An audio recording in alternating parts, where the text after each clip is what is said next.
Hey, finally getting out here and getting some stuff done.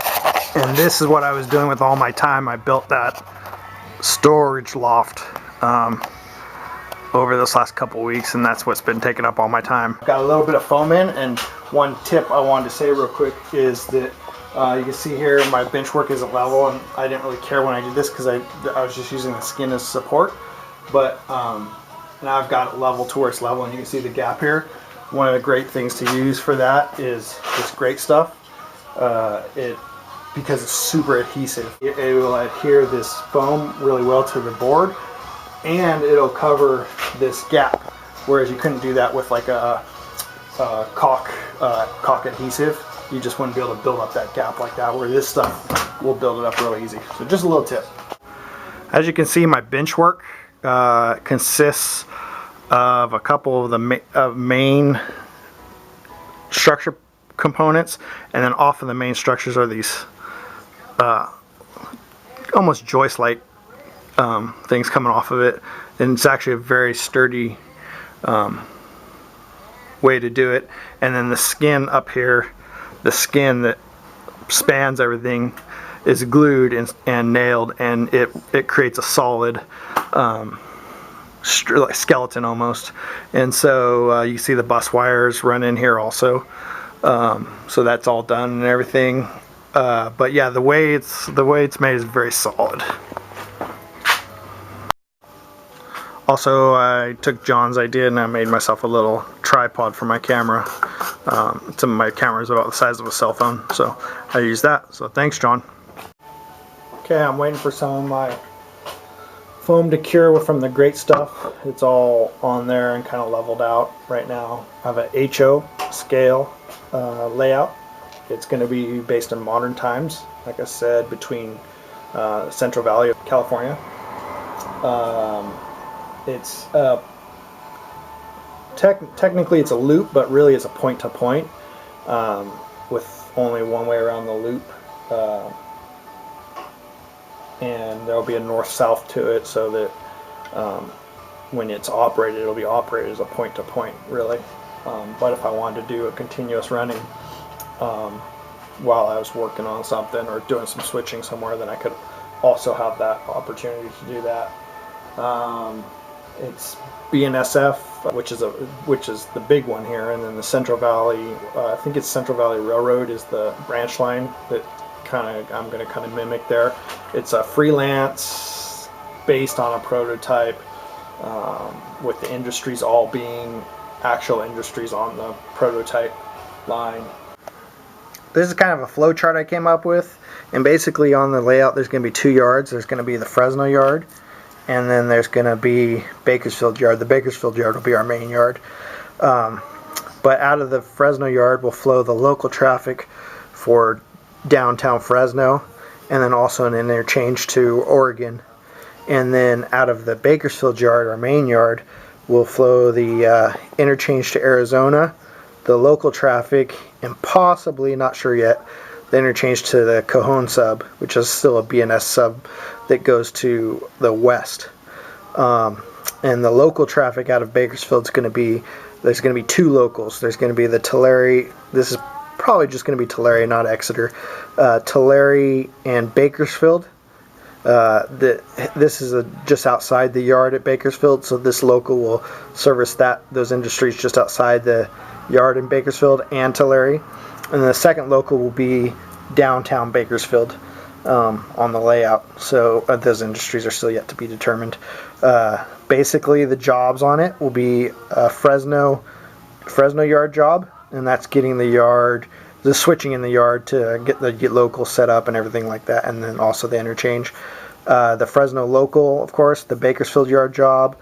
Probably can't see this very well. This is the way freight between Fresno and Bakersfield, and then the Bakersfield local, Tulare Baco yard, and then the Bakersfield local, downtown Baco. So basically, I've got the flow chart all made, and for instance, the downtown Fresno will have Holt Lumber. These are all actually in Fresno. Integrated Grain and Milling, B&B Steel, Ferguson Enterprises, their pipe, Producers Dairy Foods, and Calaveras Materials, their aggregates, concrete, that kind of thing. So that'll be the downtown Fresno. And then over at Tulare will be Crafts Food, JD Haskell and Company. They're like, I think they're like in a heavy equipment sales kind of type of deal. So we'll see about that. Scully Packing Company, that's fruits and all like the Valley Produce. And then this interchange to Kalinga probably won't happen, but it was an idea. So, and then in the Bakersfield yard, I still haven't got those figured out, but I'm thinking maybe some kind of petroleum and then something else, because Bakersfield's known for its oil fields and big petroleum industry. So anyways, that's kind of the flow chart of it all, and I'm sure it'll change, but that's kind of how everything got started. I'll show you what the foam's down. This is the start of the foam. And like I said, this is Tulare here. This will be Tulare here, which will come around. This will go, the train will climb up. Train will climb up into a cut here, through a cut here, up into the higher, a little bit higher elevation, and this will be downtown Fresno here. So that's phase one of everything. So from the plan on the model railroaders plan, this was phase one, as you can see. And this up here would represent Tulare, which I've switched around a little bit. And then coming around the curve and into Fresno, which would be, this is the downtown Fresno area. And it's going to include an industry there, probably an industry out here, and then a few industries in here. So, and then mine actually comes down further and around, and this one doesn't. But yeah, so this is phase one. You got Tulare up here, come around to Fresno here, and there's lots of opportunities to switch between the two for now. Santa Fe 4020 will be one of the locals. I'm sure it'll probably be one of the Bakersfield locals, but it'll get patched with BNSF right under here. I've got some prototype pictures, and this one also should have a AC unit on top, and I believe it has a beacon also. Okay, so here's a question for anyone that might be able to help out. Tulare's going to kind of lay out like that, and then off of that back is going to be one of the industries back there, and this front one's the main that's going to go around, and then so sidings, well, that siding will be attached, of course, and then off of this one here, this will be another industry, and then this will be the main that continues through, so the industry's in back. So my question is, how long do I need to make that and that, and is it laid out right, or should it be flip-flopped for switching? I'm thinking I'm going to tack it down just and try it out a few times for a little while and see how I like it. And I'm guessing that's going to be based on how many industry cars are going to be there, and they're spotted to tell me what length I need there. But I don't know. I haven't done this enough to know. So I guess it's going to be trial and error unless someone has some kind of help for me there. I would appreciate it. Alright, so after a little bit of work, Tulare's kind of just roughed in, and I'm going to run a quick train just to kind of show you. And if anyone has any questions or comments, please feel free to say so, because I'm kind of new to this, but I'm doing just what I think is right. So if you see something that's messed up, just feel free to let me know. Alright, I'll show you the inside track here where the train is sitting.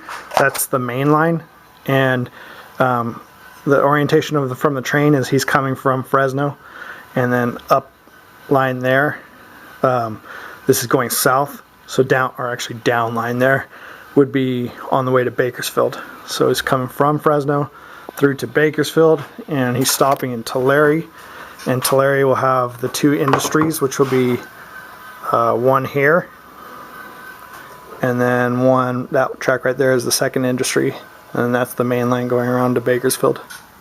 Okay, so let's say that the train is going to go off the main and onto the siding, and this main is going to have the cork road bed, and then this is going to stay at that level, so the main will be raised.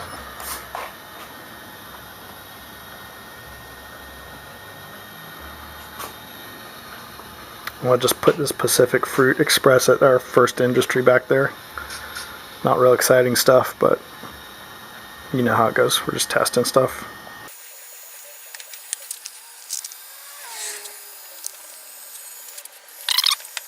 Dirty track. So anyways, you get the idea. This is going to be one industry. It's probably going to be the Crafts Food back here, and then it'll be a flat back here, and then this is the siding right through here, and then this one is going to be probably JD Haskell. That might change though. So, and then this, of course, in the front is the main line going to Bakersfield, and the main line going to Fresno, which is going to go through a cut there and up. And Fresno, all the foam is put in for Fresno, and there'll be downtown all right here, Fresno. This foam's a little long, so it's going to get cut back eventually, but I ran it long just so I could cut it to shape. And then I put the foam, I cut that all back. That cuts real easy. This is just spacers, the white foam spacers. And I trimmed back all this, but I mean, that stuff is stuck. I mean, it's stuck, it's not going anywhere. So anyways, there's my update. Thanks for watching. If you have any questions or comments, feel free to let me know. And also, if there's anything about that siding that anyone sees wrong, let me know, please. All right, thanks, guys.